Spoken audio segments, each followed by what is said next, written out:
Welcome everybody to Forza Horizon 5, and today we're taking a look at the 2019 Porsche number 70 Motorsport 935. Now, production of this vehicle was limited to 77 units, and it's a track only vehicle, and this 935 is based on the 991 GT2 RS with bodywork resembling the original 935/78 as a tribute to that vehicle. The car has a gear shift lever with laminated wood design, a carbon fibre steering wheel, a safety cage, a racing bucket seat with a 6-point safety harness, optional second seat for the passenger, air conditioning, race brakes, Porsche stability management, also known as PSM, with traction control as well as an anti-lock braking system, and the engine is mated to the 7-speed PDK transmission, and it looks radically different to the GT2 RS upon which it's based on, because it's made to look, like I said, the 935 from the late 70s, and as far as racing cars goes, this looks absolutely spectacular. I like the wheels, I like the overall body shape, I love the rear end. The wing has the brake lights inserted into it, and I love the twin exhaust poking right out the middle there. And being based on the GT2 RS, that means it shares its engine, so it's got a 3.8 litre twin turbocharged flat 6 engine producing 691 horsepower and 550 pounds-feet of torque. Torque is slightly less than in the 911 by only 3 pounds-feet, but the power is the same. But more crucially, it weighs a lot less as well, at 3,042 pounds, which is 155 pounds less than the GT2 upon which it is based.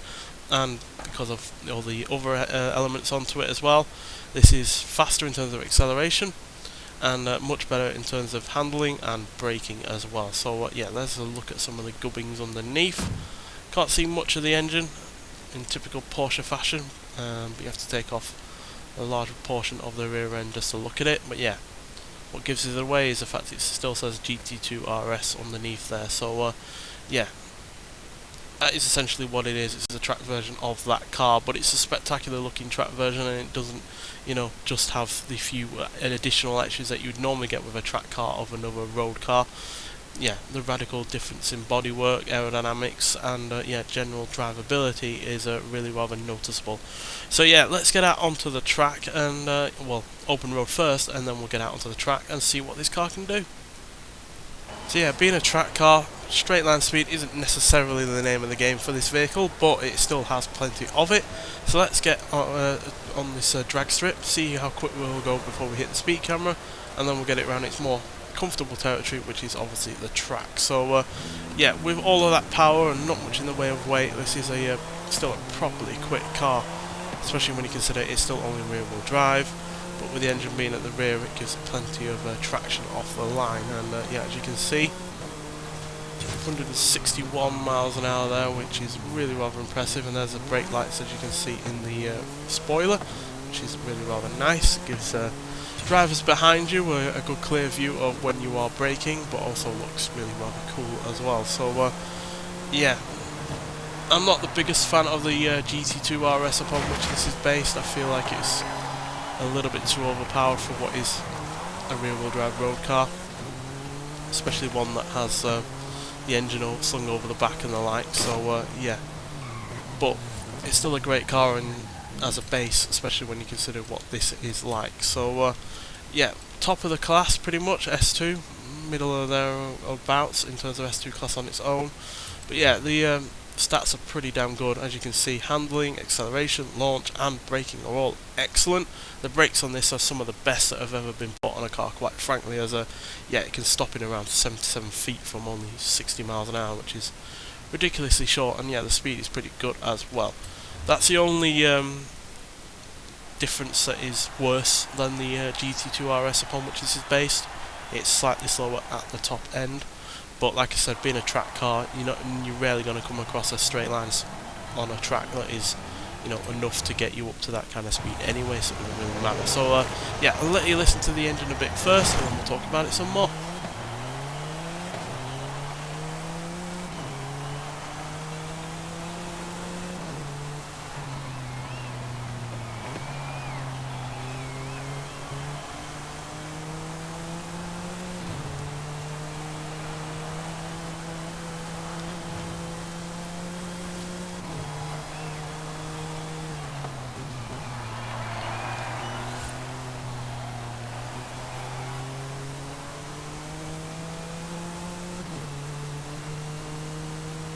yeah, it sounds pretty much the same as the GT2 RS, which I guess is no surprise, sharing the exact same engine as that. But where this is noticeably different is in terms of its handling and braking, which is, yeah, much improved as you'd expect, given it is a track car. Less in the way of weight, more aerodynamic downforce, and those race brakes all working in tandem to make this an excellent driver's car. And yeah, you can see why someone would want this as their track vehicle, because yeah, the rear end sticks like glue to the road. You really have to properly push it to try and get it sliding out, and even then when it doesn't feel like it's going to lose grip anytime soon. Doesn't feel like it's going to get to the limit and then, you know, slide out instantly like some cars do. And yeah, acceleration is pretty damn great as well. 0 to 60 in 2.684 seconds. 0 to 100 is dealt with in 5.384 seconds, and it will go into a top speed of 210 miles an hour, which is still far above what any track car really needs to be doing. But still, yeah, that is, like I said, slower than the GT2 RS that it's based on by about 9 miles an hour, but it is about 0.2 of a second quicker to 60 and to 100. So yeah, despite having no extra power, hell, it even has 3 less in the way of torque.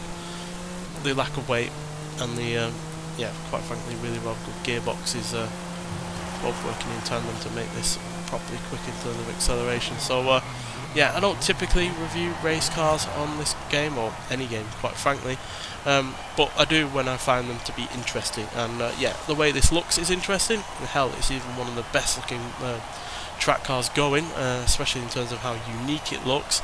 And yeah, especially when I find them fun to drive, and yeah, this is properly fun to drive. So yeah, you can get this by getting a measly 20 points in the festival playlist, which isn't all that much whatsoever. Don't take you very long at all, takes about half an hour, and yeah, get your hands on this great track car, and a car that is, at the end of the day, a new vehicle to the Forza series overall. So yeah, well worth getting, especially if you're into your Porsches or your track cars or anything like that, and I'm sure it'd be really rather great online. But yeah, nonetheless, thank you for watching, and I'll see you in the next one. Bye.